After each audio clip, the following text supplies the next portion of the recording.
And we're live. Hey guys, welcome back to Whiskey Charlie, the War Game Chat, our monthly show on YouTube. I'm your host, Mo from Mo's Game Table, and joining me are my esteemed co-hosts, everybody's favorite Gimp with the Limp, the Gimpy Gamer, Nate Rogers. How's it going, Nate? Another glorious day, man. Another glorious day. Here you go. And the Wargaming Wizard from Oz, Kev Sharp from the big board. How's it going, Kev? Uh, Almost as good as him. And we have a very special guest tonight, Bill Errata Thomas from Compass Games. How's it going, Bill? It's going good. Got to start off with the errata joke right away. Get it out of the way. But we're happy to have you along with us tonight. And you are a national treasure, according to Paul. I agree with him there. Yeah, I'm something. I don't think that. But we've got a whole bunch of people joining in already, and everybody's excited to have you here along with us, and we are excited as well. But what have you guys been up to lately? Nate, we'll start with you. What have you been playing? What have you been doing? You'll be excited for this. I got in my first game of BattleTech the other day. Oh, nice. What'd you think? I ran into a buddy of mine that I hadn't seen in a while. We used to do X-Wing.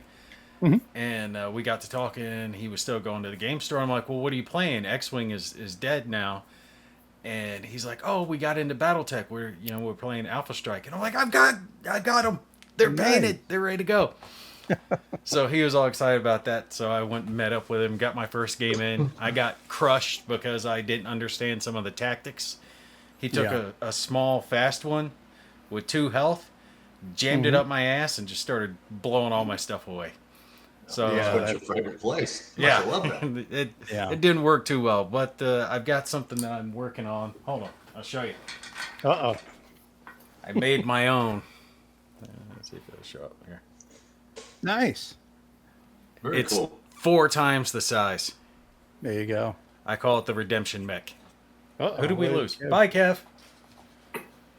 Kev dropped. I mean, is it really that big of a loss? I Well, this last 'cause time it we can't- had Bill on the show, it was just me and you and Bill. We didn't have Kev with us that night, so I don't know if he lost internet or what, but we'll wait till he comes back and we'll Yeah, have he'll him probably be in. back in a second.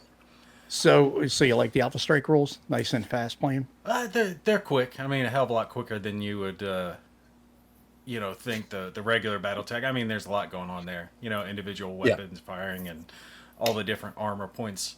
But to touch on something else, I actually just put up a comparison video for Warno and Broken Arrow. Broken Arrow is getting ready to release here in June from Slytherin Games, and both are quite good. So if you're into that real-time strategy, you like Third World War, Broken Arrow has a strong single-player component. So it'll pick up that audience that Warno hasn't leaned into too much yet. So if you're into that Third World War and like digital stuff, it's absolutely worth getting. It's really good. Yeah, that's what I'm looking forward to that, and we'll see if we can get that in here. But the one that we have played a little bit, only just a very little bit, not as much as we should have, is Fallujah, because they had the new update. I don't think Kev has joined us yet on the new update. No, not yet. Fallujah. Do they have new campaign maps? They have not done that yet. Okay, because I played through the first 2, and the first 2 are quite good. So I'm looking forward to more of that coming up as well. Danny, Bill does not have his normal camera set up. We actually see more of his face tonight. Normally it's a little higher. No, I think I started this last week. Oh, you adjusted it? Maybe. I don't know. Nice. And E4 Airman. Wow, Mr. Thomas, I want to hear his views on tariffs. It didn't take long for that question to pop up. We will get. I know everyone's like, "Oh my God, tariffs!" Well, first off, the sky's not falling, the world's not ending, tariffs are here. We'll get to that later. But so, Kev, what have you been playing? Well, I wrapped up the Forgotten Battles big OCS thingy. That was fun. Immediately spun around and set up a Most Fearful Sacrifice from Mr. Lutman. I've got that on the table, and I've got Empire of the Sun on the table. I'm trying to min-max my way to victory with the Japanese in the game, just to kind of explore all the options. I think the game really pretty much is all about like the first turn, and then after that, Sure. it just goes downhill with the Japanese anyway. So anyway, yeah, that's it pretty much. I've got next week. I'm at a conference, at a con, a little small group of 20 guys. and I'm playing BCS, Valley of Tears. So that'll be times. And that's about it. Drinking whiskey and misbehaving, hopefully. And whoa, Paul's got a comment here. But my cash flow challenge business needs an excuse. So, Bill, what have you been playing lately? My big thing I've been working on is Mr. Lincoln's War. Yeah, you've been going nuts with that. And Huh? I've been going nuts with that. I'm almost wrapped up with that, and then you got something else. Yeah, I can't remember. What do you got on the table behind you right now? Mr. Lincoln's War. What else? No, that's upstairs. This Okay. is just no. It's a very empty ping pong table. Oh, normally you got 2 or 3 games up there, right? Yeah, no, it's just been doing a lot of stuff. So There you go. There you go. Well, so what is the first question, aside from what other people have been asking for Compass Games and for Bill Thomas here that you guys got? Let's go ahead and start firing those questions off in the chat while we are chatting here, so that way we can get some questions lined up for Bill to answer for us. And what is the big game this year that you are most excited about for Compass, Bill? I think Trench Raid and Combat 3. I think are the big Nice. ones that are coming. You guys know I had to get rid of Jutland, Yes. Yeah. which was not what I wanted to do, but it will sit in the warehouse for years. Yeah. So where were you at production with that? That had already been made, hadn't it? No, I have it in the warehouse. It's all done. Yeah, It was that's what I'm received, saying. yeah. Like everything's done, ready to go, but you had to cancel it. Yeah, shrink wrapped everything. Yeah, I just can't release it at this time. No, I mean, no one blames you for that, Bill. I mean, No. that's not your fault. No, you're 100% right. in what No, you it did is there. what it is. Yeah. No, and, Yeah. Terrible circumstances. Yep. things happen. What are the odds, though? Like I said, that's what business is all about. Yep. Sometimes timing's good, sometimes timing's not good. And Well, tell us a little bit more about Trench Raid, because I've seen a little bit about it, and it looks fascinating, and it's a topic that's not covered very much. Yeah, it's just a solitaire game where you take a squad of British soldiers and you have to go through no man's land. There's things that pop up as you move along the hexes that you don't know. Okay, first you outfit your squad. Right. Okay? You outfit your 10 people. You give them what you could buy things they can, skills and things of that nature. And then it's just you go through no man's land and you roll for things that happen. And so you can either go no man's land or you can hit. The goal is to get through no man's land, and it might be where you have to rescue a wounded soldier. Okay, that you have to go out in no man's land and do that. Okay, and then there are things within the trench, the enemy trench too. So there's 2 groups of missions that you can have. So yeah, so that's actually going to be up pretty soon. Yeah, that's it's gonna be when you exciting. first start off with Trench Raid, it's got kind of that warfighter feel where you're outfitting your troops, and you can pick between equipment or skills for the guys, just depending on which things. Some guys you want to get them more hand-to-hand type stuff, like you can give them clubs. My lead guys, I was given I forget the item that gives camouflage. But it protects them from snipers. So the first couple of guys, I'd give them some protection. I'd have one of the lead units, the CO, the commander, second in line. So he's not going to be the first one that gets shot, but still able to lead the troops from the front. And then the map kind of expands as you go out into the battlefield proper. So all the little hexes around your guys are going to be slowly exposed as you move hex to hex to hex to hex. So you're going to create the battlefield each time you play the game. It's never going to play the same, even if you depart from the same area. But someone actually did comment on my video and it gave me a good idea. I think it's 20 hexes across or it's 12 hexes across. I forget which it is for the battlefield.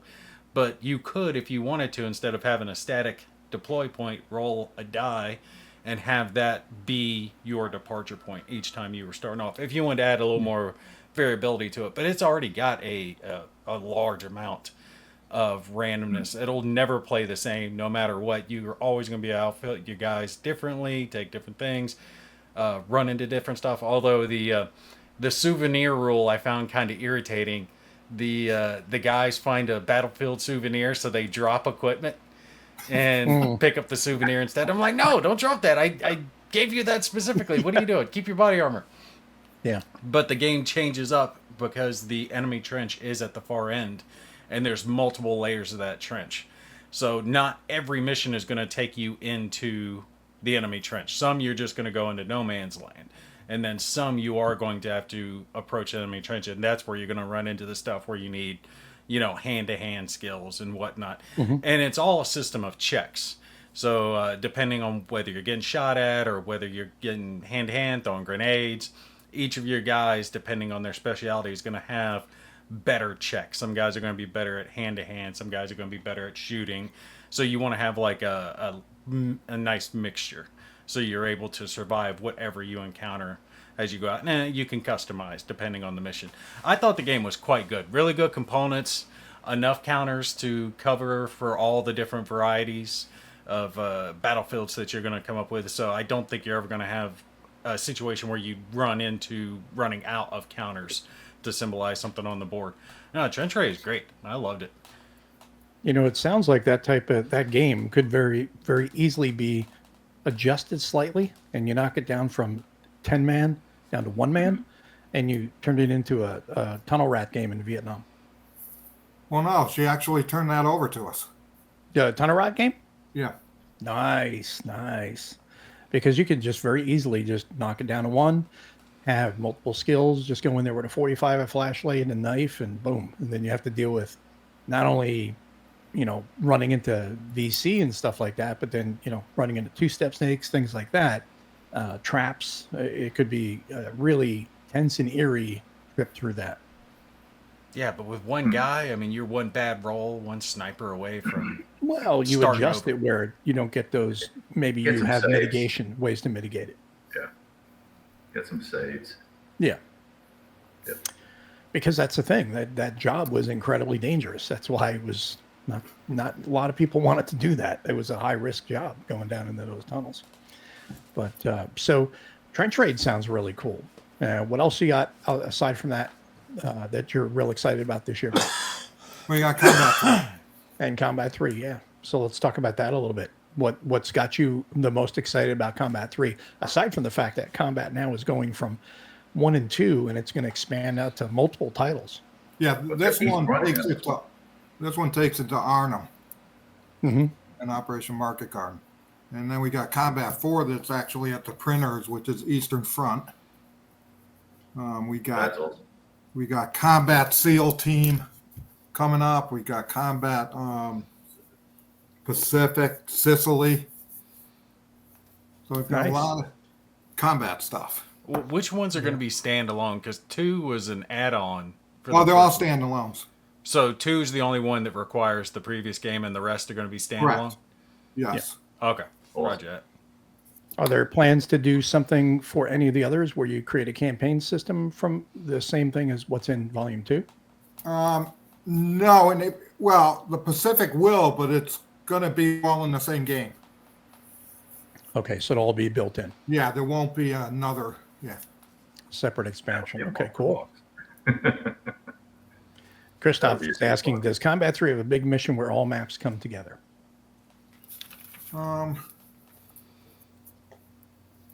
Geez, I think it does.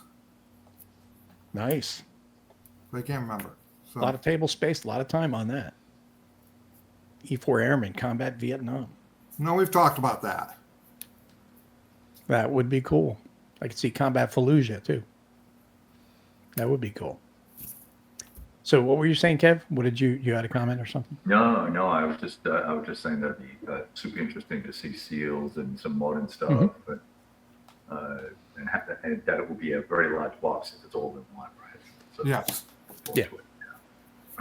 Yeah, that's going to be really cool. And there's so much game in those first 2. The first one itself has a lot of game, but then when you add 2, it's like you got game for years in that thing. And now you add in all these other theaters, and I could see combat almost becoming, and I'm not making a comparison, but I could see it almost becoming like ASL is for people, where it's like a lifestyle thing. They just play ASL. I could see people just playing combat because there's so much for them to play that they would explore all these different games and never get tired of it because there's so much to play.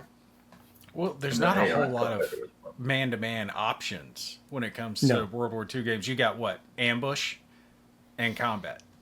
Yeah.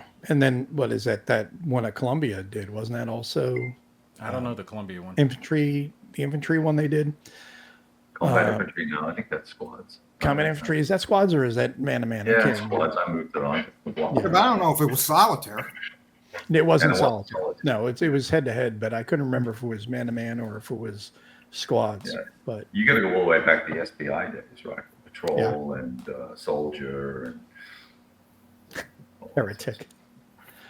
Yeah, but Ranger is different because Ranger is really, that's more of a game about planning and the experience of a patrol and actions on the objective and things like that, rather than what you're doing with combat, where you're actually going through and you're manipulating individual soldiers and you're fighting different Germans and things like that, where you're part of a big battle, a bigger battle. And Ranger is more, it's very abstract, and it's also an experience game.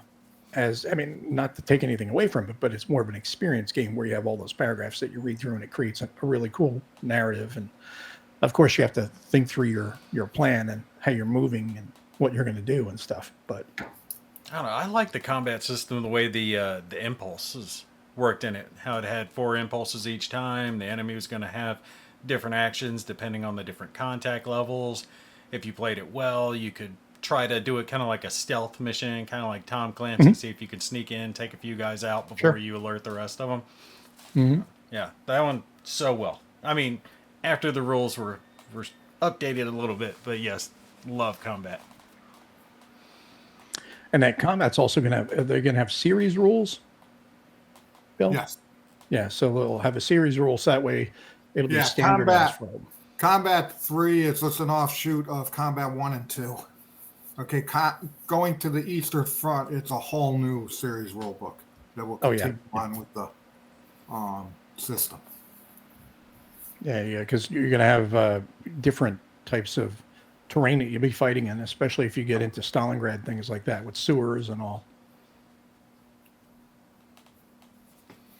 So, what was it? Let's go back up here. Who else has questions? Well, that's you saying that you want to grab it. We did have, we had the first one up earlier. E4 Airman wanted to hear Bill's views on tariffs. So with all the stuff that's going on with tariff talk, and I know a lot of people have been talking about it, it's been a hot topic for everybody, and it's creating a fair bit of disruption, I guess, for everybody when it comes to their businesses, their plans, and things like that. So what are you seeing as far as how tariffs are going to affect Compass Games, Bill? Look, tariffs, there's no doubt that tariffs affects Compass Games. Okay, we're going to be paying more for product. Okay, it is what it is. Okay, it's the nature of life. Things change. Okay, and you have to be in a position and be willing to change with it. You know, I don't hear, it's not going to, I don't see it adversely affecting us to the degree where it's going to make a big difference. Okay. I think we're in a position where nothing's going to change. I'm not raising prices. Okay. We're still going to release product. I have 13 products in the warehouse as we talk. I think 13 or 14 that are actually done, which is why I always have done this, is because of this kind of thing. So I'm never beholden to any crisis. Yeah. Okay. You know, you can be proactive in life or you can be reactive. Okay. Yep. The people who are proactive, you don't really hear about them. Okay. They're not out there complaining. Okay. Yeah. You get small companies or companies saying, you know, I might have to stop production, but I'm going to be okay because they have they have things they can. They've known this has been coming, so they set cash reserves aside. Mhm. I had some guy. I'll tell you, people have to be, and I'm not saying this is nasty, but people are clueless. I'll tell you, I had one guy say, "Oh, it's not good business practice to have cash reserves." Well, tell Every that to business has Apple. cash reserves. Well, yeah, Do you tell have that a to savings Apple. account, dude? That's what I would have said to him. Do you have a savings account? Well, tell that to Apple that has $32 trillion in cash, Yeah. or 32 billion in Yeah, cash. they get like 162 billion, I think is their last that I saw. Yeah, Yeah. they have, because that's what you do. You don't Yeah. soak every dollar out of a company, okay? Because the alternative of that, and look, this is my forte, okay? This is what I do. This is what I've always done, and I've dealt with other businesses I had no ownership in, and what happens is people love to take out everything they make, and plus, okay? So what happens is companies have either they call the partners a cash call, okay, when things are tough, because this is what businesses are. So it's like your own household. You have good years and then you have bad years, okay. So what happens is partnerships will make a cash call based on ownership and say, hey, I need 300,000. If you own 10%, you have to come up with 30. Okay, but what most normal companies do is they keep enough cash they don't distribute it out. And that's really what companies have a problem with. Okay, because what happens is it's very easy when you control a company or you have very few owners that they take money out, okay, because they want to live a certain lifestyle. Okay, so when they make it over the years, they take it, but they don't want to give it back. When they so a lot of what, and you'll see what happens in most companies is when they have a cash call, you'll see people that won't be able to make that cash call, and then they lose ownership. Yeah. Okay, because they get diluted. Okay, if you don't make the cash call. But look, we have we're fine. Okay. Does it affect us? Yes, but you want to know something? It's not going to kill us. Okay. It's not even really in a situation where, right? Yeah. Bill's over here. I was going to say, get Bill on here. Yeah, he didn't have to sit there and coach from the sidelines. But but the funny thing is, okay, we actually, now this is crazy. I have 14 games in house. Okay. And I really didn't, that wasn't good enough. So I'm actually shipping out more. Okay, leaving China. Nice. Okay, and they left last week. So you can either and like I said, we're not raising prices. We've always done things that people say we couldn't do. Okay, remember the old adage? Oh, if you don't have a P500 number, you can't make it. Yeah. Okay, we have no P500 number. Okay, we take pre-orders, but I don't have a number. Like I said other times, I've released games with 50 pre-orders. Yeah. Okay, so I don't. So look, the problem is, okay, chasing cash flow is like a cat chasing his tail. Okay, so it goes around and around, and he's always circling, and he'll have good years, but when the bad years come, he's got to come up with some kind of avenue, and the avenue about just let's raise prices, that's an income solution problem. Okay. Yeah. Efficiency is where you need to look at. Yeah. Bill, I think that's so important. What you just said there, efficiency and not letting the good times allow for bloat and inefficiency and bureaucracy and over expenditure, over capitalization, and all the rest of it that goes with running a business profitably. You let all that happen, and then when things change, now you're caught flat-footed, and you're in a real pickle, right? So now you're going to make even harder decisions that maybe you wouldn't have had to make if you were a little bit more conservative or forward-thinking, like you've been. But the other piece of that is everybody goes to the income. Okay. Yep. Which the issue is when you become bloated, and when you do that for over years, you have to. And look, nobody likes doing this, but sometimes you cut cost. Okay, because if you don't do that, you're always in a situation where you're always trying to catch the revenue. Yeah. And sometimes you can't catch that revenue. Yeah. You don't want to get yourself behind the 8 ball. And, it's like anything in sales, it's feast or famine. If you're doing really good and you're just having, whether it's a good year, like a really good year, or if it's a standard year and you're in the black, you're making money. Well, you should be reinvesting that, basically just keeping your cash reserves, investing that into something that's making you money while it's sitting there. And it's not just sitting in the bank, like money market or whatever, T-bills, whatever, make your money on that. At the same time, you still have that cash in case you need to. And, the thing about right now with these tariffs, it is going to affect a lot of companies and a lot of these people. There's a lot of talk about the razor thin margins that a lot of these companies operate on. And how much of that, Bill, is that razor thin margins, and how much of it is just what you would consider, and this is just board gaming in general, because you hear everybody talk about razor thin margins. Is it razor thin margins really, or is it just, do you think that business plans are not as, properly structured as they should be? Look, I think if there's one thing, and people hate me, okay, people hate Compass, blah, blah, blah, blah, blah. We know. Okay? If But you wouldn't be on the show.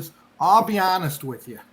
Mhm. Okay, I think I'm the only one out there that comes up every 2 weeks as an owner and will take questions off the cuff. None of that's planned. Okay, it's not anything is planned when those questions come up. To answer your question, razor thin margins. Here we Well, go. that's the a comment crock. that's always made around It's board a games. Such a crock. Yeah, I've It's a got my crock. opinions on that, but yeah. Okay, and depending on the company, okay, you wouldn't have companies doing this if it was razor thin margins. Okay, that's just an excuse, or that's just a tagline. So it's like the P500s, okay, that you need to have a certain pre-order number to make it work. No, I think it's exactly what I said before. You have companies that prepared for this. Okay, I don't see a lot of feedback. And look, I know, and I'll call him out because he's a good guy. Okay, and who? Oh yeah, Roger Miller. Mm-hmm. Okay, of Revolution. Yep. He came out and said, "Hey, I'm going to stop production," which that's good. But then he says, "Hey, we're going to be okay. We put money aside. We're going to weather this." See, that is the response that you hear from, and then some people don't even say anything. You only hear a very few, and then I don't know who they are, and I'm just saying, but okay, you only hear a very few that said, "Oh yeah, we're in trouble. We need your help." Okay, I don't know of. Look. I don't, and I might be wrong. I don't follow it very much, but I don't think Legion. I think MMP came out and said, "Hey, we were going to go to China. Mm-hmm.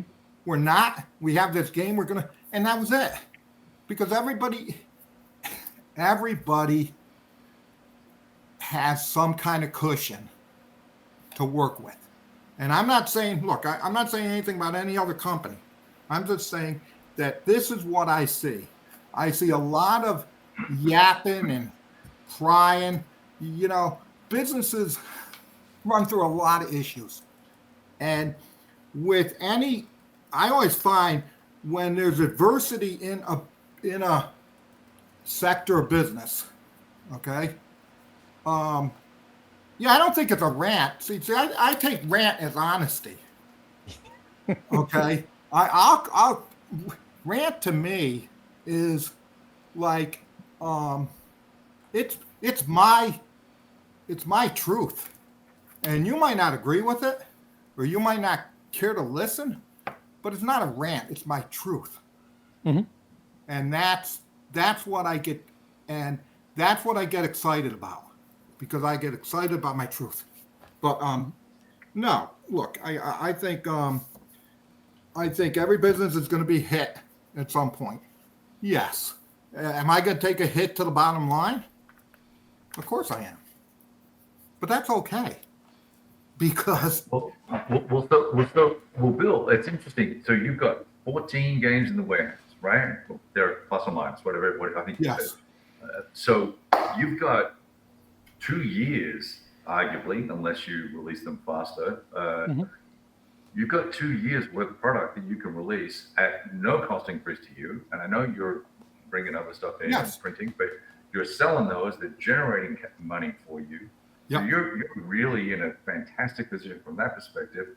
I was interested to see other folks trying to look at the problem and go, okay, what can I do differently, and how can I fix the problem that I'm now faced with because I didn't anticipate it, or whatever the case may be. And Blue Panther, I don't know if you know Steve.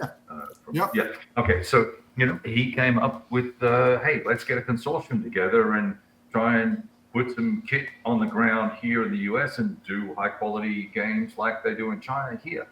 I don't know if that would ever work here or not, and I'd be curious to see what your opinions on that are. But I think that proactive, positive, can-do American, to me, it's a very American approach to, oh, you put a brick wall up in front, I can go through it, or I can go around it, I can go over it or under it, but you work out how to get to the other side. And I think that's what's so awesome about living in the United States, is that people just work out how to fix things and get after it. So what are your thoughts on Blue Panther and yeah, here's my thought process, okay? And the funny thing is, okay, and I'll just regress for a minute, okay, before I go there, is if you remember, a lot of people over the years have jumped on us on certain things, okay? And if we get through one thing, it's another blah, blah, blah, blah, okay? One of the big things we have, because we were all made in U.S., okay, up until 4 years ago, okay, and is all we heard was, Compass high cost game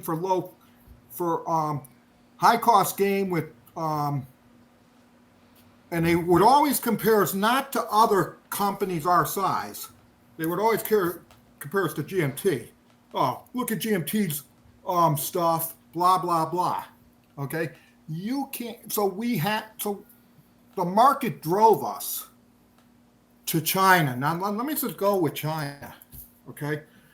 There's no way that I see America being able to produce the quality, and this is sad to say because I'm an American made guy. Okay. The quality or the diversity in what China can do. China can do anything. I mean, it's incredible. I can do different size counters on the same counter sheet. I can do hard maps. I can do anything you want. China can do. That's not true in the U.S. Okay, right. Very hard to do mounted maps in the U.S. Very hard to do counter sheets, rounded counters or rectangular counters on the same counter sheet. Look, and the other thing is they package it all. When we were having it made in the U.S., I was having it made by 3-4 different printers. Boxes would be made by somebody.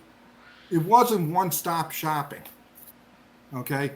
Do I think, and the equipment is so far superior China has up-to-date equipment that you don't find in the U.S. U.S. has not kept up with, especially die cutting. Die cutting is very unique, okay? And, you know, we wanted thicker counters back in the day, and our die cutters said, no, we can't give it to you, okay, in the volume we want.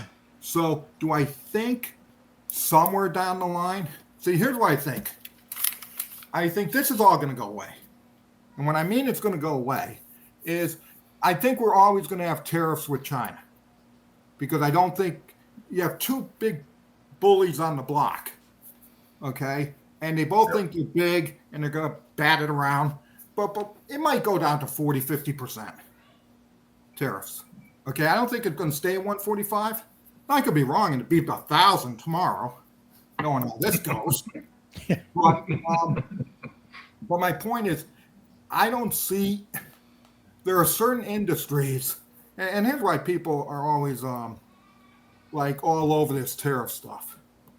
Certain industries make sense, okay?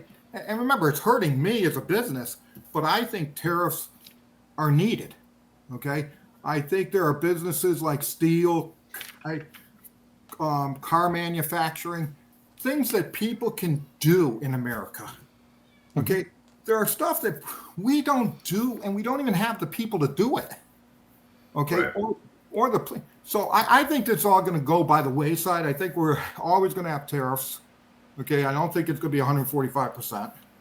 Okay, but again, I do think America will come up with different alternatives, and I do think it's going to be offshoring it.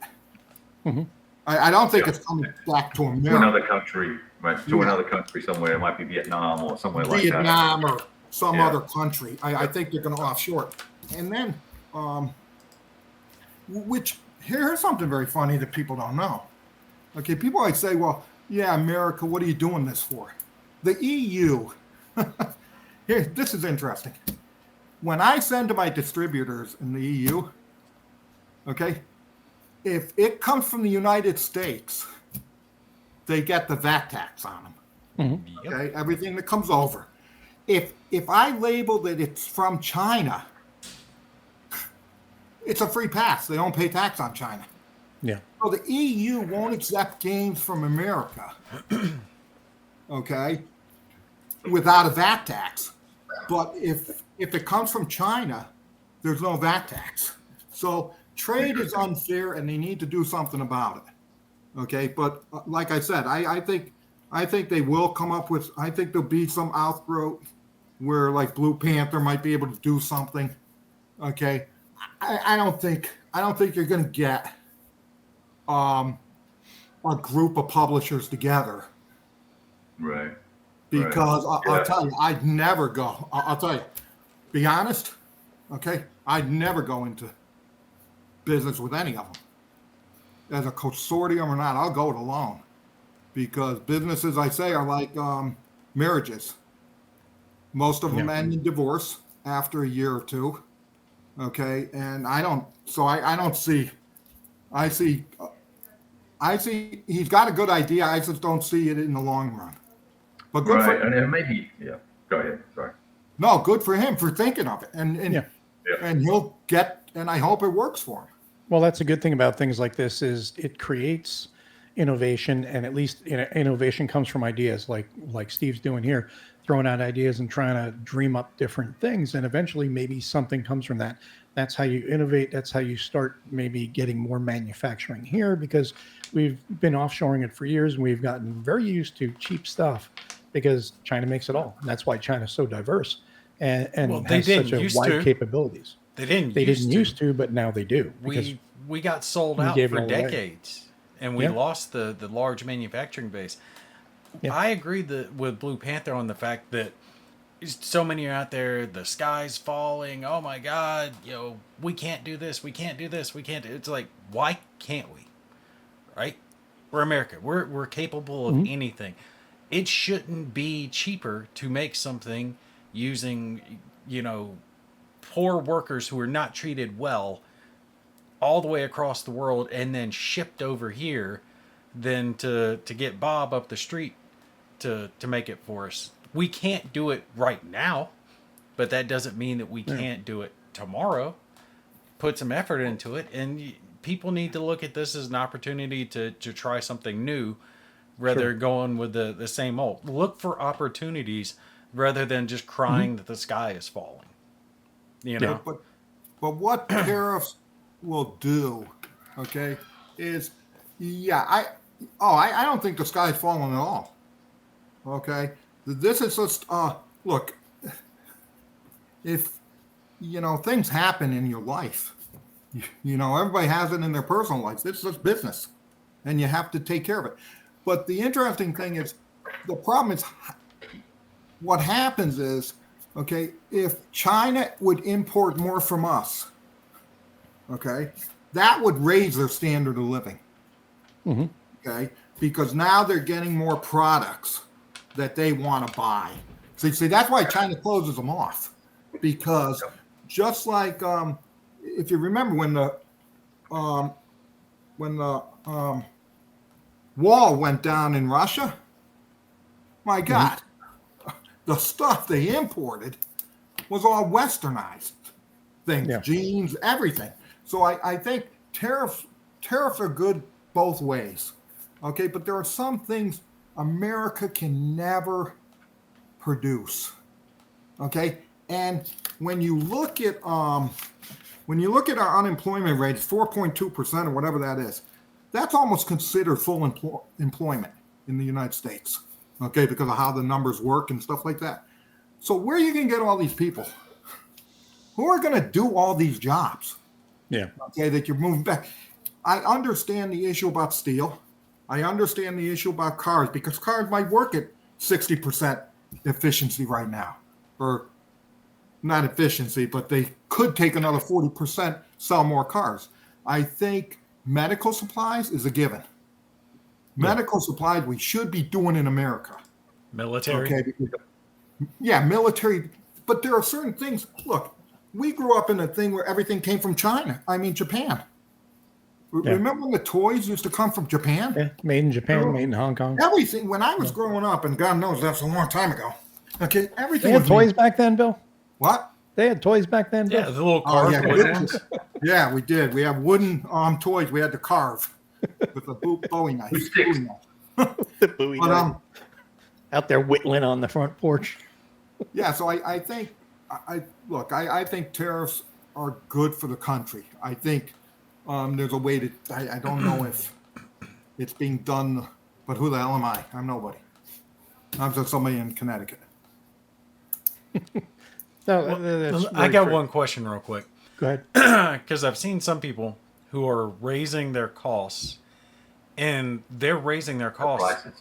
10, 20, 30%, stuff. Oh, we got to cover for this. And I'm like, aren't the tariffs, regardless if that's what you're claiming, the tariff is on the price of the wholesale good. It's not on the price of the retail good.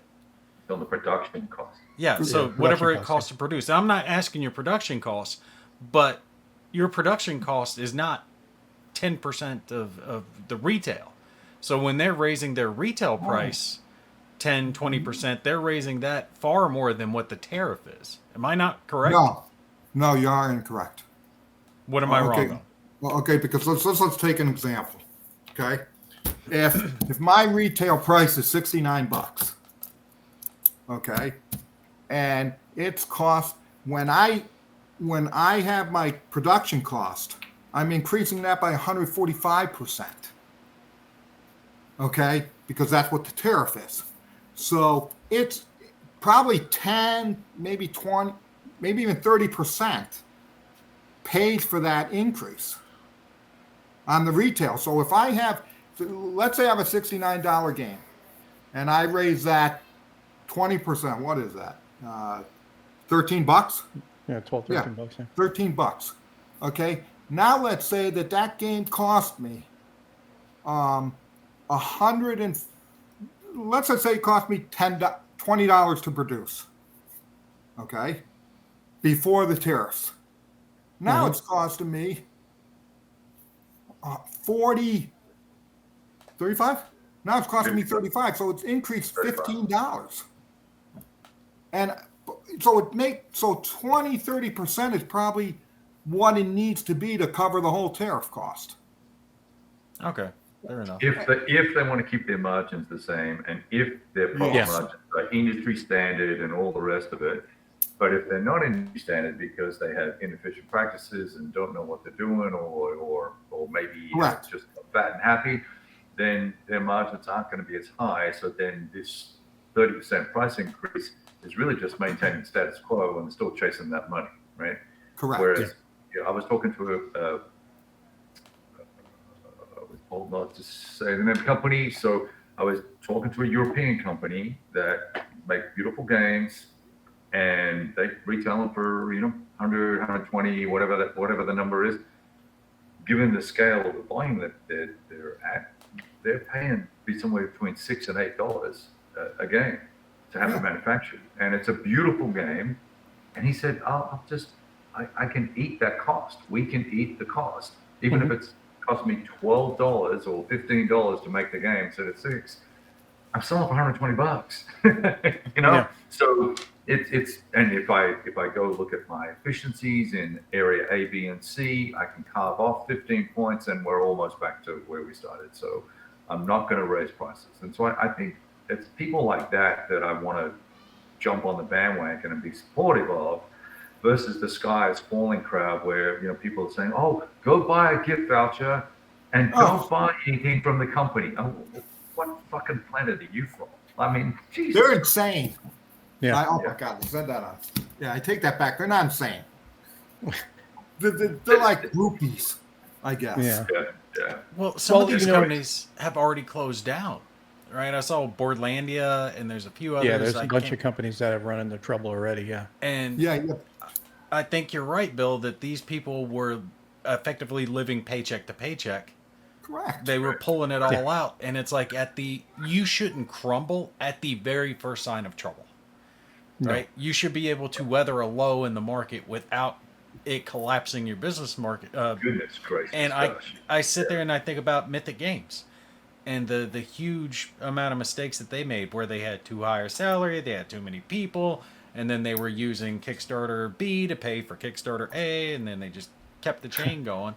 That's going to really affect a lot of companies that have been relying on Kickstarter. And one of the biggest ones, I think the biggest House of Cards of Fall is going to be CMON. Yeah. Because they have they have 17 projects that they've not yet. That are still outstanding? Yes. Yeah. That is insane. They're going to die. That is just, but just how think they've been in business is beyond me. Just think about this. If I had a Kickstarter and it got $1.4 million or $2 million, okay, and I could just walk away, okay, use tariffs as an excuse, because these companies were not. Buy your Lamborghini like Dave from Rocking any company like that who's crying, we're on the bubble before this, okay? We're having issues way before this, okay? Yep. So if I'm them, I'm saying, hey, this is a great excuse. This is like a wonder drug that dropped on me. Okay. Because now I can say tariffs caused me to do this. And I've taken $1.4 million of people's money that I don't have to fulfill. And then they say, okay, now we're closing down. There was a company that actually admitted to doing that. Devil Pig Games. Oh, no. Devil Pig, yeah. Devil Pig. It was a long story, but the chain of command, they had this guy who was over top of the actual designers and publishers of the game, and he ran a Pacific Kickstarter for that Heroes game system that they had. Oh yeah, yep. And his entire purpose of running that Kickstarter was so the moment the Kickstarter ended and they got paid, he shut up shop, took all the money, and walked away. Yeah, but again, with tariffs now, it's just a reason that people will accept. Yeah. They might not like it. No, that's not true. No. He's saying that the problem is people are acting like the game prices are going to go up 245% because of the tariffs being 245. So, and it's true. A lot of people they saw the tariffs going up. They were immediately panicking, saying, "Oh my God, these games are going to go up to $200-$300 that are normally like $40 or $50."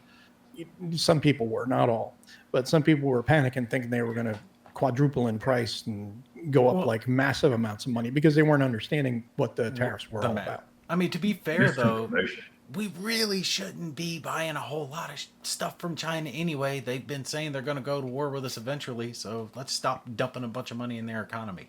Well, the thing about it is, because of their manufacturing and because we're a consumer market, they're a manufacturing market, we both need each other. And that's the thing that people are forgetting, that the Chinese market needs us as much as we need them. The Chinese Maybe market's even on the more verge of so. collapse. Maybe Most even of their more young so. women are going into some type of OnlyFans work, and most of their young men are doing things like GitHub or Grubhub or that crap where they're delivering food. You know what I'm talking about. They're doing these crappy service industries, and the women are doing that, and then the guys are using the money that they're made from delivering food to go watch the girls on the internet. And that's like, these people are graduating with 4, 5, 6 year degrees, and this is the what's waiting for them. People in China or people here? China. Okay, because I mean, I saw a stat where something like 35% of all women between the ages of 18 and 27 have an OnlyFans account and are posting content. It's easy money. It's some crazy amount of women. It's easy money, and it shouldn't be. It's not a subject we need to be talking about, but it's just enough. I'm just saying this. But the funny thing, let's go here for a second, okay? There are games. Yeah, how should I say this? There are games that I know are going to do great, and there are games I know are not going to do great. Tank Ace, it's going to do great.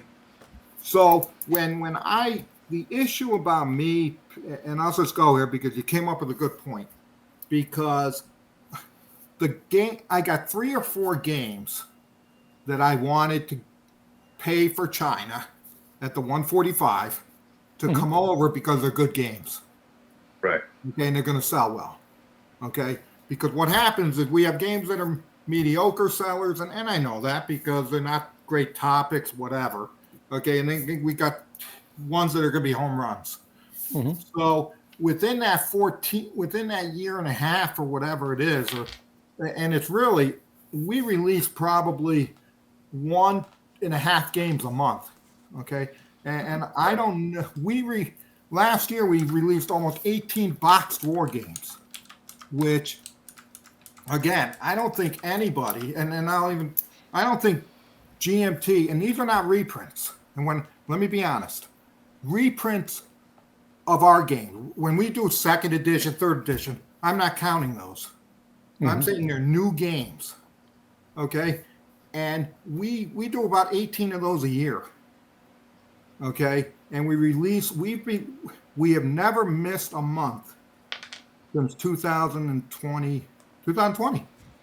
Okay, Oh, wow. we're the I only thought you were releasing less than we're the only company out there, war game company, that release boxed games every month for 5 years. Okay, now I say box because Decision does magazines.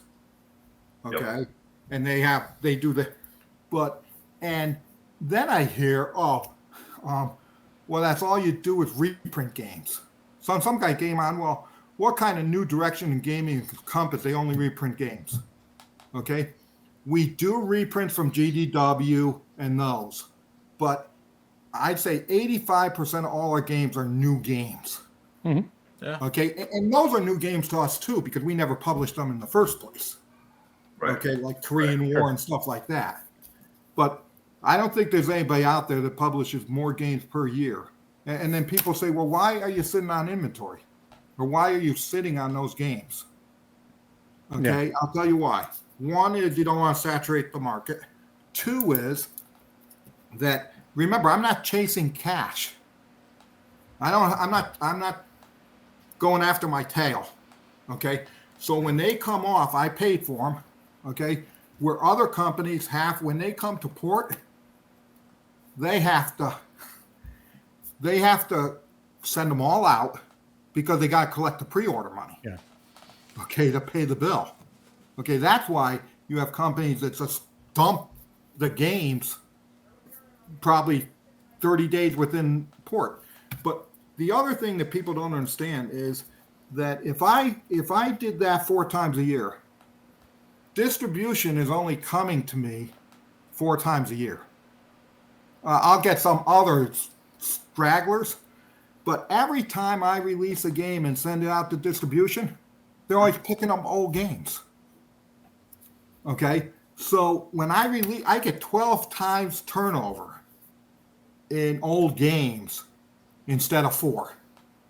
So people, one guy said, "Well, I don't understand that," and I go, "Well, I don't care if you understand it, because it is what it is."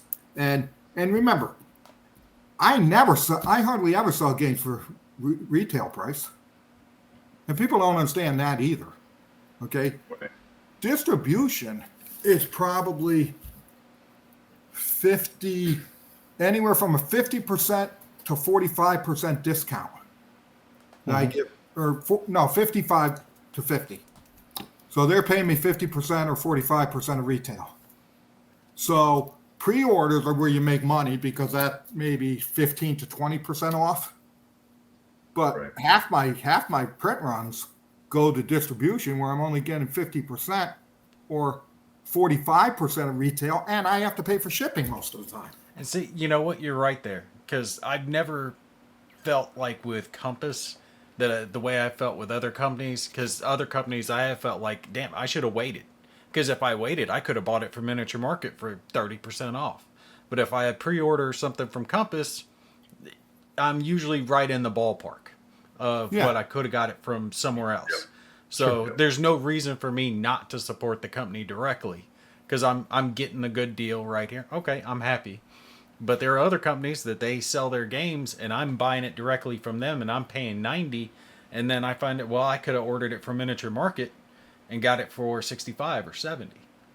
And But we're selling it to them for 50% off. exactly. Yeah. And I'm like, you need 55% to off. support your customers first, the ones who are directly buying from you. I don't expect you to sell it to me at a distributor's cost, but at least for whatever they're going to MSRP it for, put us at the same level.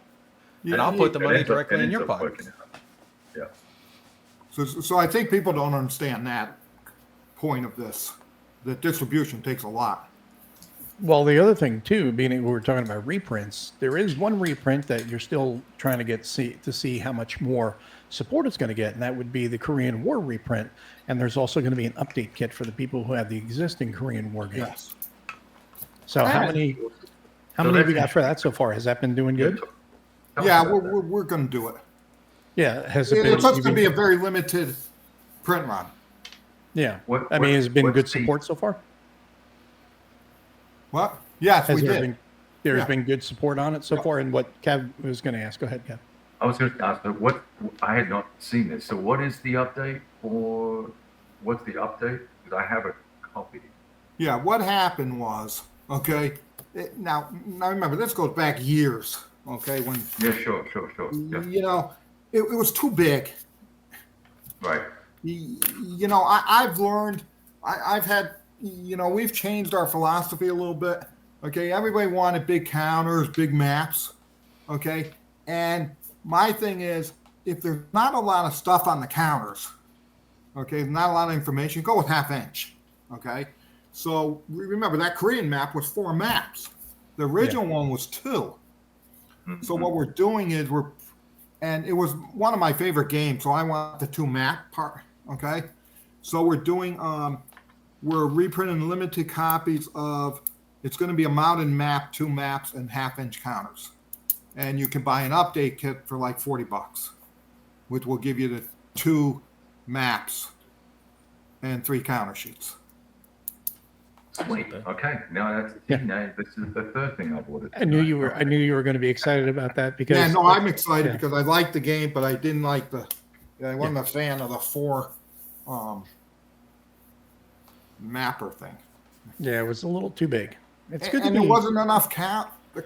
No, didn't counters justify were- the size. Yeah. Yeah, it just didn't Not enough justify. counters on the map. Right. Yeah. There was like 80 counters on 4 maps. It was kind of funny.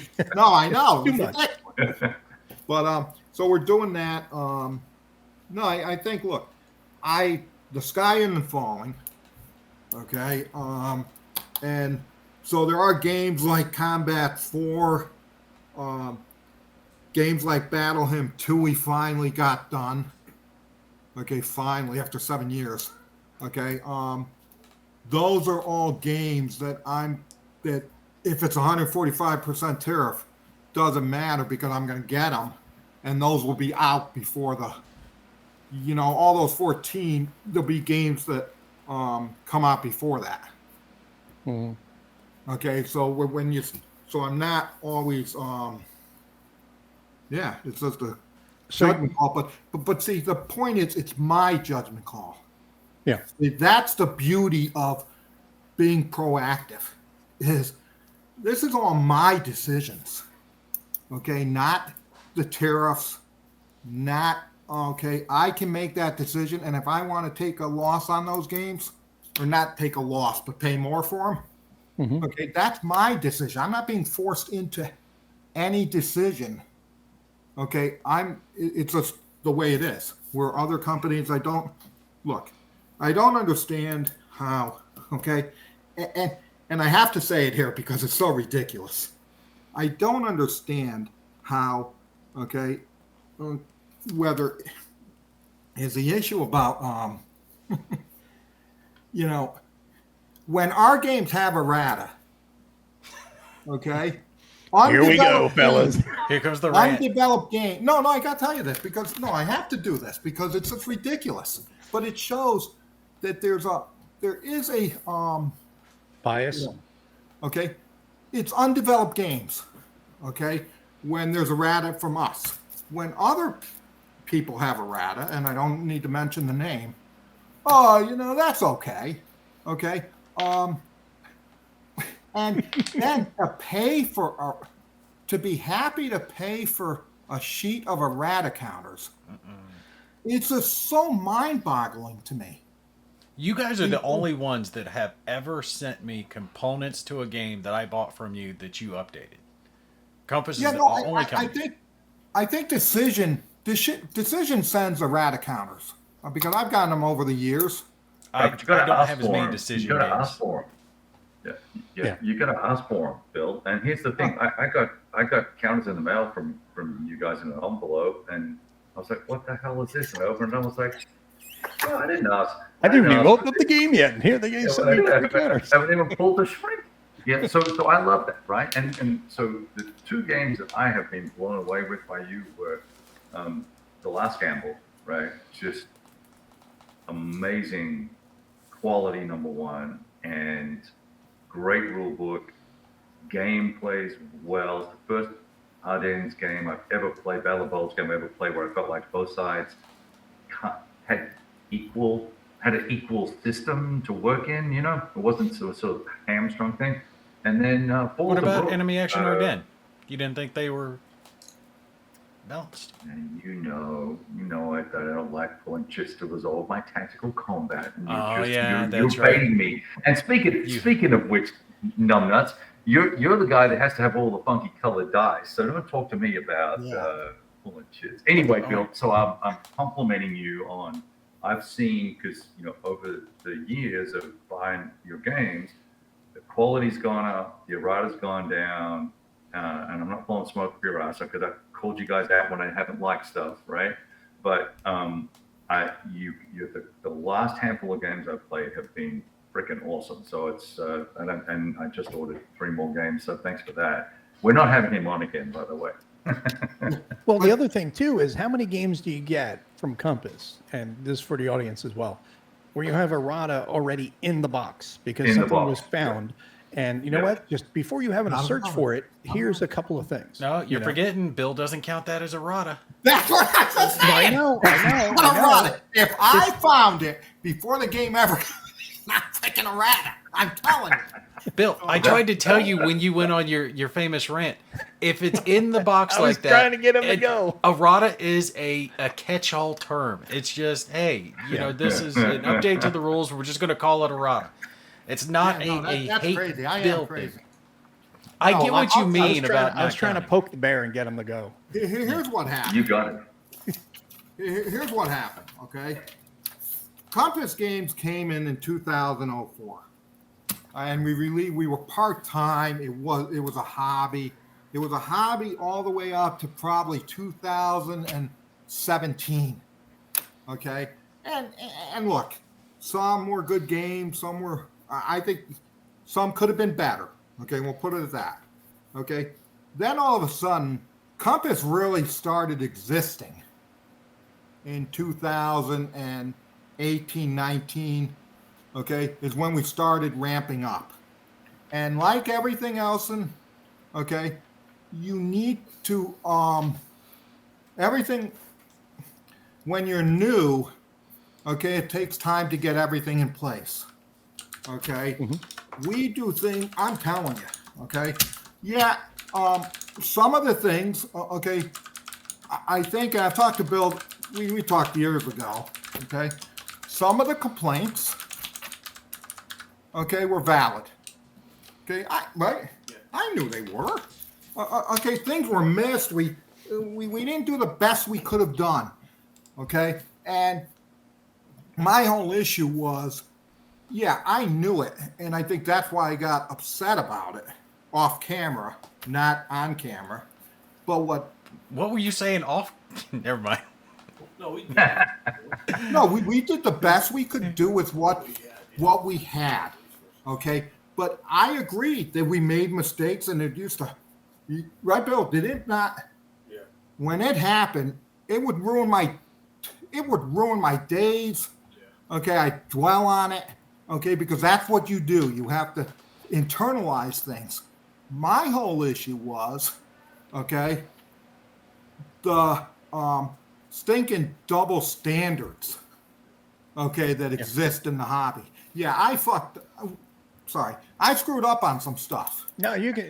This is an adult show. You can I screwed up on stuff. I admit it. But you want to know something?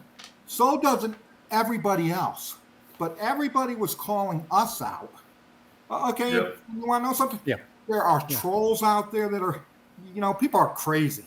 Okay, but now I can say, my God, the systems we have in place now. Oh, we have. Right, Bill? I said this before. The stuff that we're releasing now is so much better than the stuff we released 4 years ago, the stuff we released 3 years ago. And because we were a new, and we were a new company, really. Okay, to go from doing a part-time game with me and my partner, with nobody else, and then to ramp it up, and we might do 1 or 2 games every other year. Okay, it was very different than what we're doing now, and we've got people in place, we've got proofreaders, and that. So was some of the stuff valid? Of course it was, and I think, and I would say to Bill, I go, this, Jesus Christ, every time it went out, and I get the feedback, okay, it would be like weeks. No, I'll tell you. See, it's the team. It's Brittany. It's Julian. It's Billy. I'm better at doing it. Okay. We have a proofer who does a great job, Paul. Okay. My God, he goes through rules like he does a great job. All that wasn't in place 4 years ago. Mm-hmm. Okay. So look, look, I think we did the best we could, but now it's just a whole different ballgame. Yep. Now, Hitler's Last Gamble, that would have cost, to do that in America, okay, would be, which I don't know why, would be like 3 or 4 charts in the game. Okay, the rule book wouldn't, if you're doing it in America, you're not only paying more, okay, I'm going to tell you, we had 3 rule books that we were looking at that we had to get redone, okay? And we went to our printer in Massachusetts, okay? With the tariff included, it was 4 times the cost. Wow. 4 times the cost. It's insane. And that's why everybody goes to China. And that's with the 145. Mm-hmm. So for me, and you get better. It's all look. Like I said, we used to have to package everything. Okay, we would get and we'd be doing thousands of games, walking around a table for hours. Okay, now it comes pre-packed. We don't do anything, and then what happens is when I find my clarifications, I open the boxes and put that in. Look, I'm never going to fault a company for having some things. Everyone is human. Nobody is perfect. Everyone's going to make mistakes here or there. It's just going to happen. No matter how many safeguards you have in place, something will slip through. He just had a son. Yeah, I mean, there's always mistakes that are going to happen. It's just part of anything. Software is the greatest it's not example. Hitler's last gamble. It's last gamble. The last gamble, yes. That's not because we didn't want. That's okay. We know what you meant. Yeah, you have to be careful about the Paul names, has a unfortunately. Paul has a new name now. We call it Clarificarata. Oh yeah, and then I see some stuff come on. I won't say who it is. Okay, pages of clarifications. I mean, pages. What? No, I don't think it was a rat in that one. Clarificata. No. Pages of clarification. Oh, what a great game this is. Yeah. But look, Yeah, it is it's what hard it for is. me. Look, Yeah, it's clearly the groupies are unable to be rational or objective about stuff, and it's got to be frustrating as a publisher. I've seen the same thing happen with some guys smaller than yourselves that they made some mistakes in the past and they've never been forgiven for it, and it's unreasonable, especially when they lift the game and do better the next time. Yeah. So I don't know. and look, people are going to say, "Oh yeah, no, the company I'm talking about, good for them. They've done a great job in getting those people to be their disciples." I can't. I think every company wants to be like them in that regards. Okay. Right. Yes. So I'm not saying anything. I'm not saying anything about the company. I'm saying about the customers of the company. There's a big difference there. So I don't want people saying, "Oh, Bill ranted about our favorite company." No, I like that company. I buy from them. Okay. I just don't like the crazy. Groupies. Well, this is true. Try being a YouTuber, make a mistake on a playthrough, and folks are ruthless. That's very true. That was one of the first things I learned was like, don't take it personal. Because I swear to God, there are people out there watching videos with notepads, rule book right next to them. Like, no, he got this wrong. I got to make sure and let everyone know about it. It's like, oh my God, dude, it's not that big of a deal.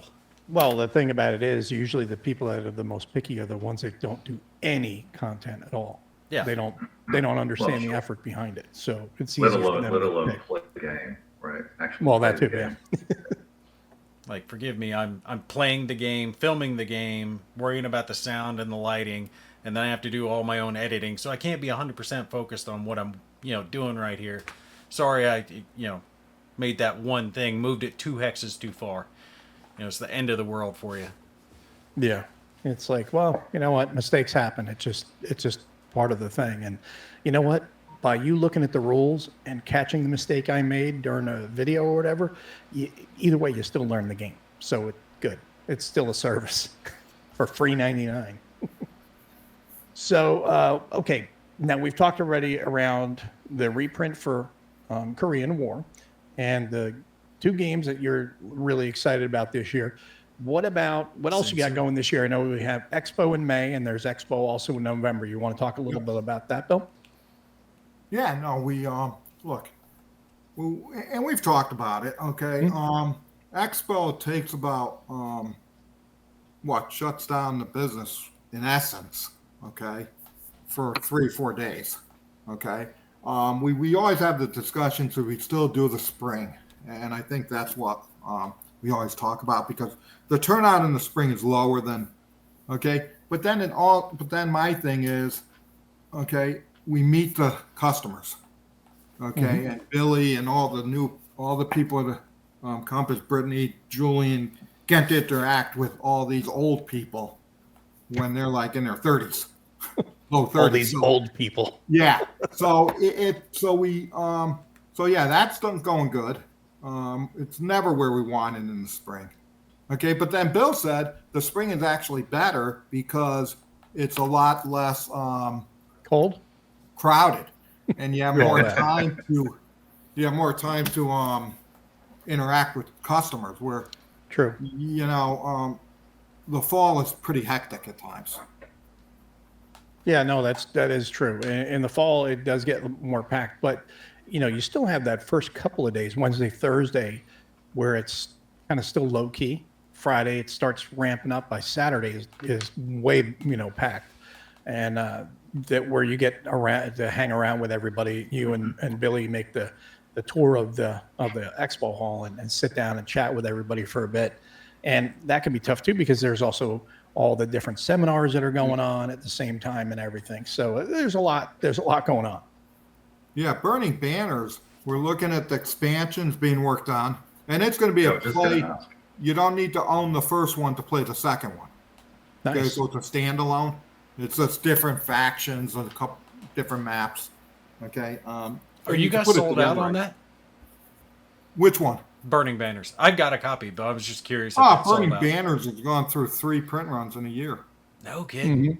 I knew it was Oh, good. I knew it was good. Nah, Burning Banners is our best seller now.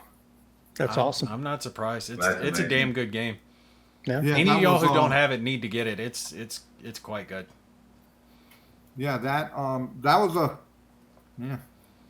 that's a good seller. Continues to sell. Okay. And it's only been out a year hmm in May, and it's beat everybody. What are you It took over adding in the Silent expansion? War. What? What are you adding in the expansion? Oh, it's going to be different maps, more of those factions like Amazon people and No, necromancers. Add full-blown necromancers. Warlocks, skeletons, zombies. Help what were me the out. zombies? No, he said elves and the Amazonian, and then there's like a mix of one. But he's got other expansions. Yeah, he's got other expansions down the road. Yeah. Tell him I'm dying for a full undead faction. But Burning Banners is actually that's been a great one for us. Yeah, that's awesome. What's You know, and the ETA on that expansion? Do you know? They're actually play testing it now, so it'll probably come out end of next year. So far. Nice. Well, And that's that's good. Rage of the Witch Queen, right? Yep. Yep. Very cool. So you got Expo in May. So if you guys are interested in going up to Connecticut and checking it out, make sure you get over to the Compass Games website and signing up for that. And then after that's done, then there'll be signups for the fall one, which will be taking place in November. You have days on that yet? Yeah, it's right. Yeah, it's on the website. It's right. It's always Veterans Day weekend. Yeah. So well, this year it's not on a weekend. I think it's going to be. Let me see here. It is. Isn't it going to be the 5th to the 9th? 6 to 10. 6th to the 10th. I'm sorry, 6th to the 10th. Yeah. I'm sorry. Yeah. 6th to the 10th. So if you are looking at go either one, May is the one that's open right now. You can sign up for, and then fall will be the one after that, obviously, and that is the big one that everybody goes to. Although still a lot of people go to the spring one in May. So better weather in May than you will in November. No, we don't get snowing. We've never gotten snowing. No, it's just a little colder if people want Oh, yeah, it's something cold, warm. Yeah, if it gets a little, people are offended by the cold. They might not. Oh, it's a little chilly. Put on a friggin' sweater. Is Spring Prelude shipping? It ships after Engine Thieves, and we're just starting that. So when? Mid-May. Yeah, probably. Okay, awesome, cool. Yeah, excellent. Yeah, because that's one I think everybody's looking forward to. Yeah. I play tested that, and it was fun at the CSW. At Dallas. CSW Dallas, yeah. Yeah, that was fun. Yeah, that was pretty neat game. So it's going to be great to see that one out in print finally and getting out to everybody's hands. But Engine Thieves is the one that you just started shipping, you said, right? Yeah, Engine Thieves is a very It's an unusual game. Hey, buddy. Yeah, very Different. unique. We were talking about you before, buddy. That's Nate's son right there, the gaming channel. You're Oh, grounded. nice. Yeah, he's got more views than I do at 10 years old. Here's one from Paul. Is the Troubles moving forward? Yeah, it was funny. So Brittany was talking to the designer, and Brittany couldn't understand like the basic movement. Okay, and the designer had forgotten, because it's been like a couple years, had forgotten how it worked. Okay, so the first call did not go very well. So I was saying, well, let's well, if we can't get it, so now they're back on track. So Brittany is she has like, I think this is like her third call to the designer. That shocked me when it came in, because I thought it was going to be a easy game. Oh my God. The rules, and then that's why we've got to go through it and stuff like that. But the rules were pages. What was it? 130 pages minimum. And I said, what kind of game is this? Okay. It's supposed to be a coin game. It's a coin game, supposed yeah. to be. Yeah. It's not, but it is. But it's not. Obviously, Yeah. 130 pages. It ain't no Yeah. coin So, game. so that's where, again, that's where things that, again, that's what shows where where we're at now to where we were 4 years ago. Yeah. Is it still at 130 pages, or are you guys? No, able they to- think no, it's moving down, but she knows how movement works now, which was good. So what I'm saying is, this is a long process. Okay, but it actually is moving forward, and the designer has been very helpful to Brittany, and so that's one where, because what people don't understand is designers have lives too, so they fall off the face of the earth, and True. you can't really pressure them, because, but what else? Yeah, so that's pretty good. So that's, Well, that's What the thing, about what about Van Borry's Airborne Assault Creek? How's that coming? okay. The good thing is, remember the main, or not really, oh God, that's not the right, Spanish-American War is actually coming out this year. Okay. Yeah. So, and I won't get into the detail, but sometimes it's just frustrating, right, Bill? So I get Airborne Creek, okay, and now it has been through, and I won't say anything, but it was said it's all done, and Mo will know what I'm talking about. Okay, all done, play tested, looked at, set up, because what I tell everybody is, you need to make sure the game can be set up. Set it Because up, play a turn or two. Yeah, nothing pisses me off more than to get a game that the setup's wrong, or I can't even get into the first. Okay, and play a couple turns. So Airborne Assault, I think, is in good shape. They tell me it's in good shape. So we send it to the printers. Okay, and then how it works is we get a sample copy. Okay, because I can't work off the computer. Okay, it's just not. I need to have a physical sample. Okay. Oh my God. So I said, hey, this is great. I'm going to go through it. Holy fucking shit. It was a nightmare. Okay. I spent 2 days, and I said, Brittany, I can't even do this. You got to make it work. So the good thing is, once we get it to the rule book, there were errors. It was just a nightmare. Okay. And so things that I don't want to handle, I give to Brittany, because I'm so frustrated, because people are telling me it's done, and then I get it, and it's the stinking clusterfuck. Okay. And so so the other thing was East Wind Rain. Okay, the reprint. So I said, God, this is going to be easy. Okay. So, and that was I never understood the first game. Okay, but whatever. Okay. So the counters have the months they come in at on the back. Okay. And there's a display, a reinforcement chart. that has it. Yeah. Okay. And I'm reading through an example of play and I'm saying, Jesus, this doesn't make sense. Then I go to the chart. Almost 100% of the Americans were wrong. Okay. Which the counter said something different than display chart. And like, what, 60% of the Japanese were like 30% right.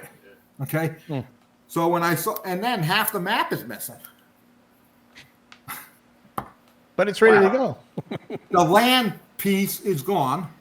Okay. There's no countries in the land piece. It's just a big brown blob of like China and Burma and that side.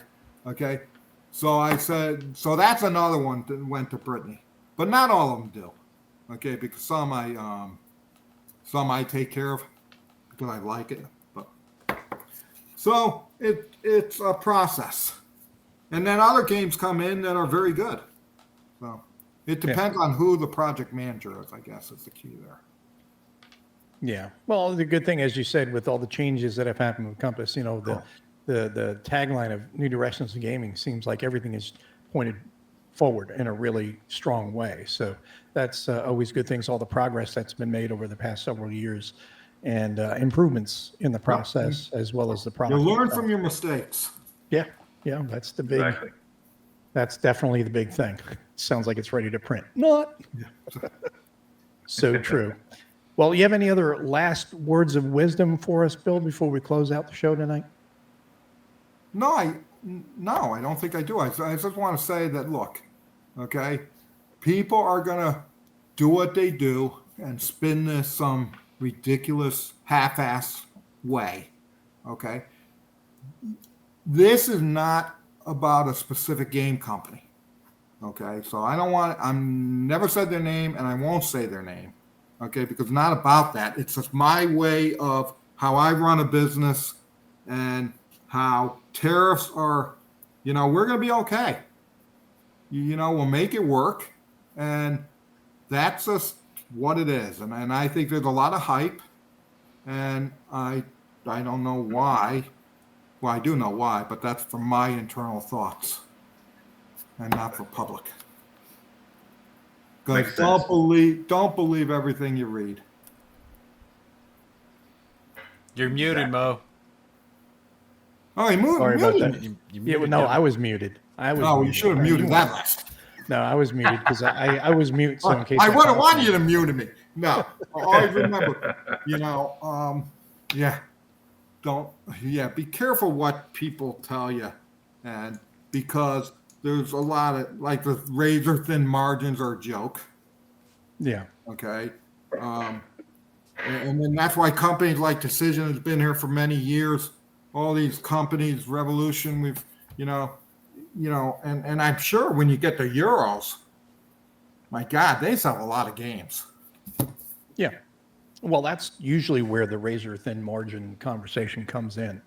And I think a lot of that is due to just my personal opinion with some games or with some companies is the fact that they have probably more staff than they need. And, but, having all that, you have to cover all that payroll. That's where your margins do shrink. But think about this. Okay, and I'll just leave with this thought. Okay, razor thin margins. If I'm doing $20 million a year, okay, and I do 10%, okay, I'm making a bottom line of $2 million. Okay, so when they say razor thin, it's all relative. If I'm a Euro company and I do $20-30 million, okay, again, razor thin is always relative. Because there's razor thin margins aren't dollars. Okay, razor thin margin is a percentage. Yeah. Okay, and a percentage of a bigger number is a bigger number. It's like you were saying earlier, Bill, about these companies that are just running badly. There's a company, AMG, that was running X-Wing miniatures game, and that was the largest miniatures game in the world at one point, and they ran it into the ground. Well, that's again mismanagement. Yeah, it's based on one of the largest IPs in the world, Star Wars. It was basically a license to print money, and you guys bombed with it. Like, how is that possible? It already had a multi-million Disney. Asked Disney how that could bomb. Yeah. Yeah, So we can imagine. Bill's right. Well- It comes down to just making smart choices as a company, and lulls like this aren't going to destroy you. You'll be able to weather the storms as they come. They can if you're not prepared for them. And that's- Proactive instead of reactive. And that's where I'll leave you guys. And I appreciate you guys having me on, and hopefully I've cleared some things up. I'm sure I'm going to get the nasty emails. Bill will come and tell me, oh, you can't believe what they said. Well, you made me Here's order what they 3 say. games, damn it. Well, then it's worth the nasty comments. Which 3 Okay. did you get, Kev? But thanks for having me on, guys. All the Take best. care All and the best. Sure. be safe. All right. See you, Bill. Go ahead, Kev. What did you get?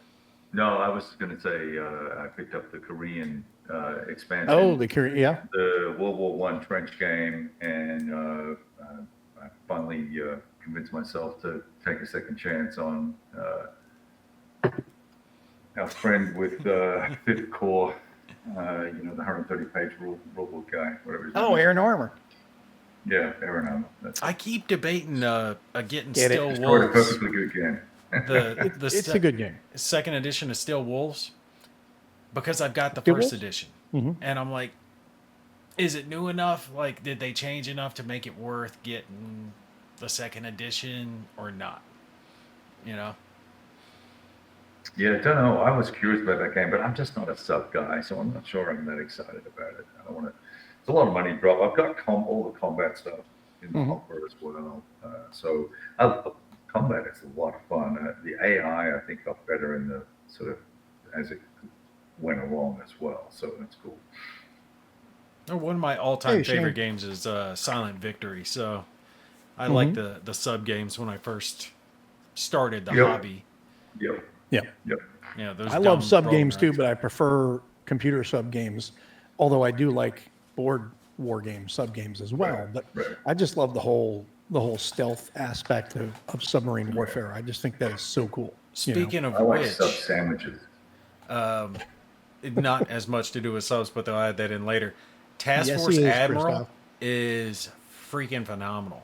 If you guys Which one? haven't, Task Force Admiral. Oh, Task Force Admiral. Yeah. Yeah, they just got done doing their Kickstarter. I'm sure Yeah. it'll be on like preview or early access on Steam soon. It's gonna be a little pricey. I think it's about $50 or so. It'll be 50, 60 when it releases.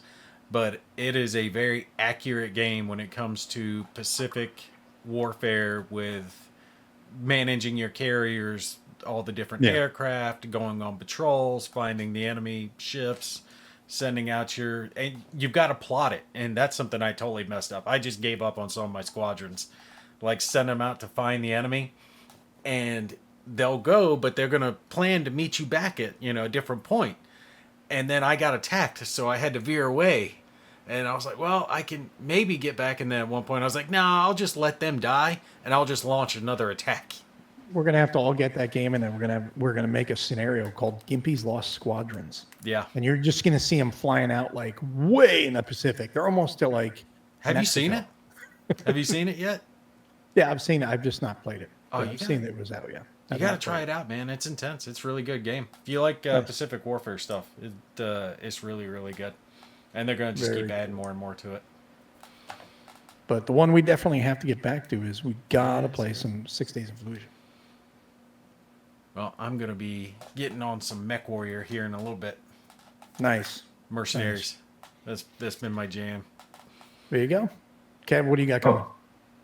What about coming? I'm cranking on Empire of the Sun. I'm really enjoying playing around with the opening turn more than anything else, and we're restarting the campaign next week, I think, Nice. online on Vassal on Monday nights. And of course, got the Advanced After Combat boys, so I'm excited about that.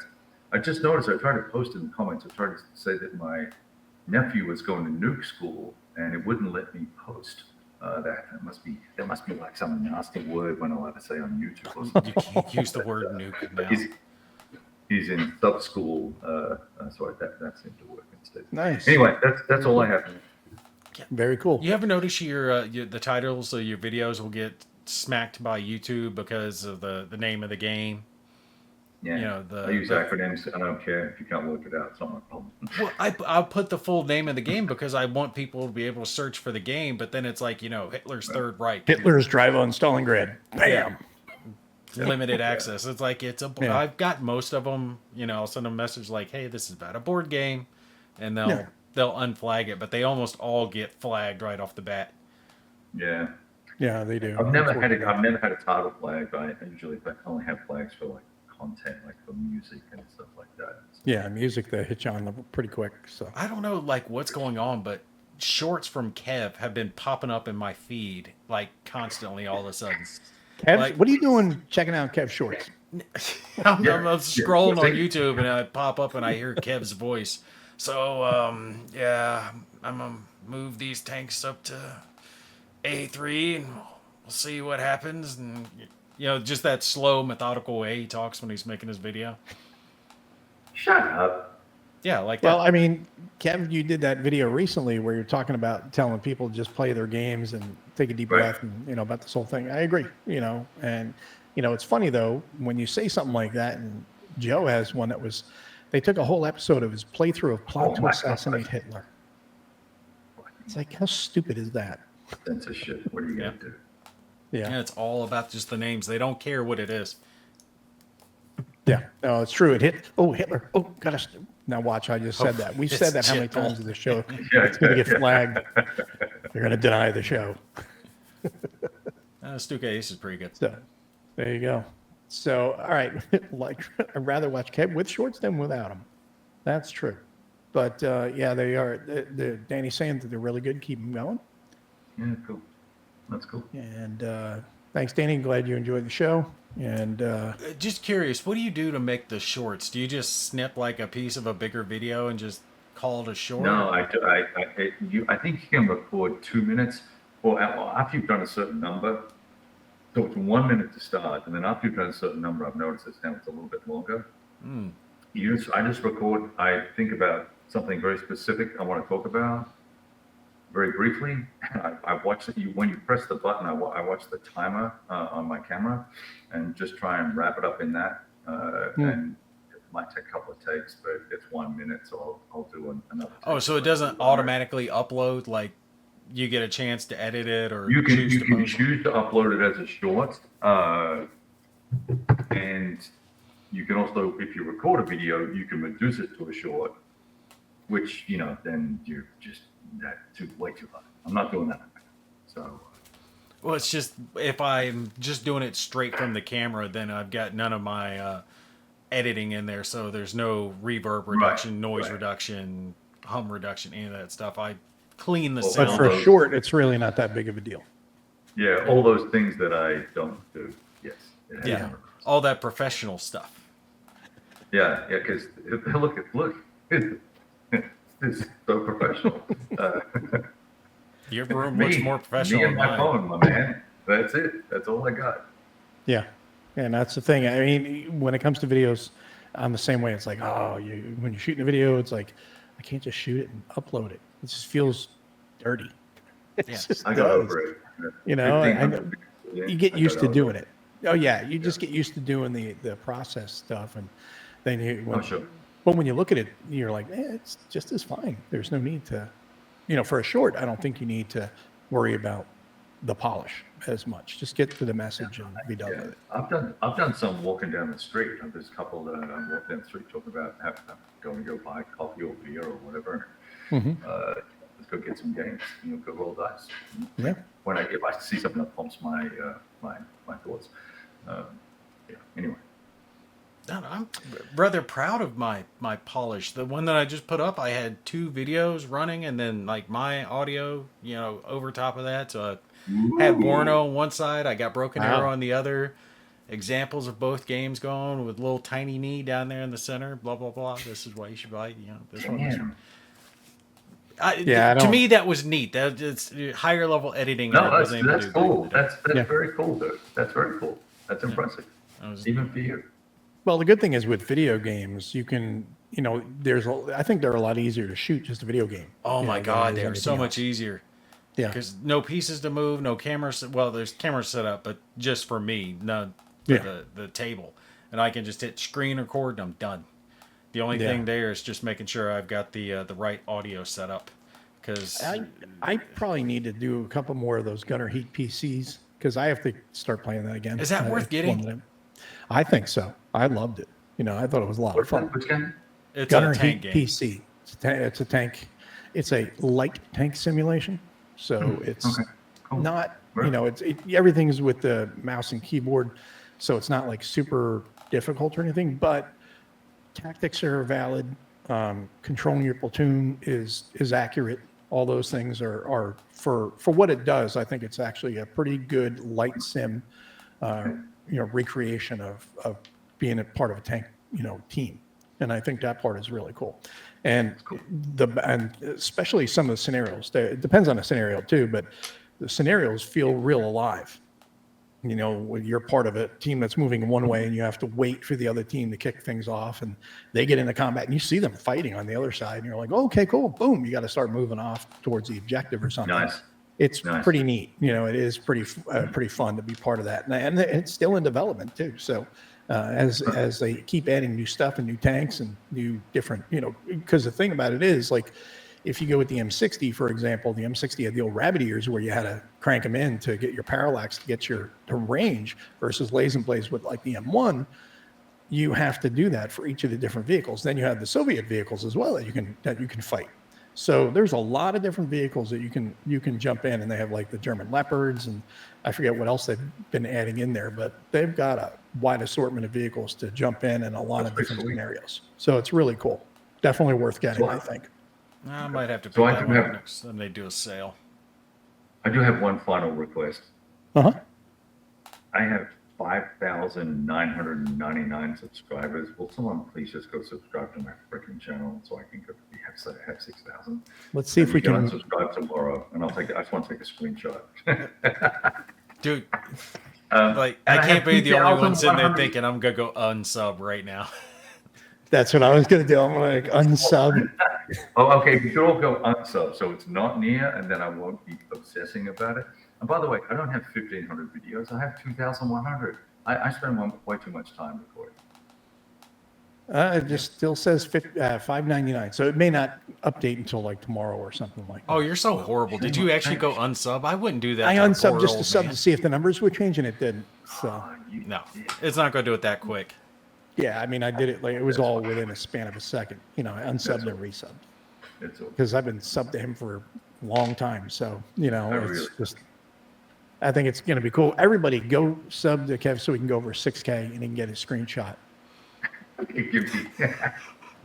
It's like, that's Well, just what for are you that. at? What are you I'm going to go unsubscribe from yours, Gimpy. He's I got don't know, I'm like 8,000. 7,600 or 7,500, something like that. Yeah, Wow. I'm unsubscribing from you right now. One among thousands. 7.25K. Them's good numbers, man. Yeah, I don't needs to even go. know what I have. I think I screwed up earlier because I talked about some stuff that YouTube doesn't like, and I think they put me in that shadow category a little while back. Oh yeah, I definitely lost subs after saying that. Yeah. Well, I put up some videos calling them out for the BS. You do PC guys though, PC games, so that'll help pick you up. Yeah. Get more players, get more subscribers. But I've only been doing that for, real videos for like 6 months. So it's going to take a little bit more before that. I watch all gets- those on Instagram. I don't watch them on YouTube. Yeah. Instagram, I'm limited though. I can only upload up to an hour.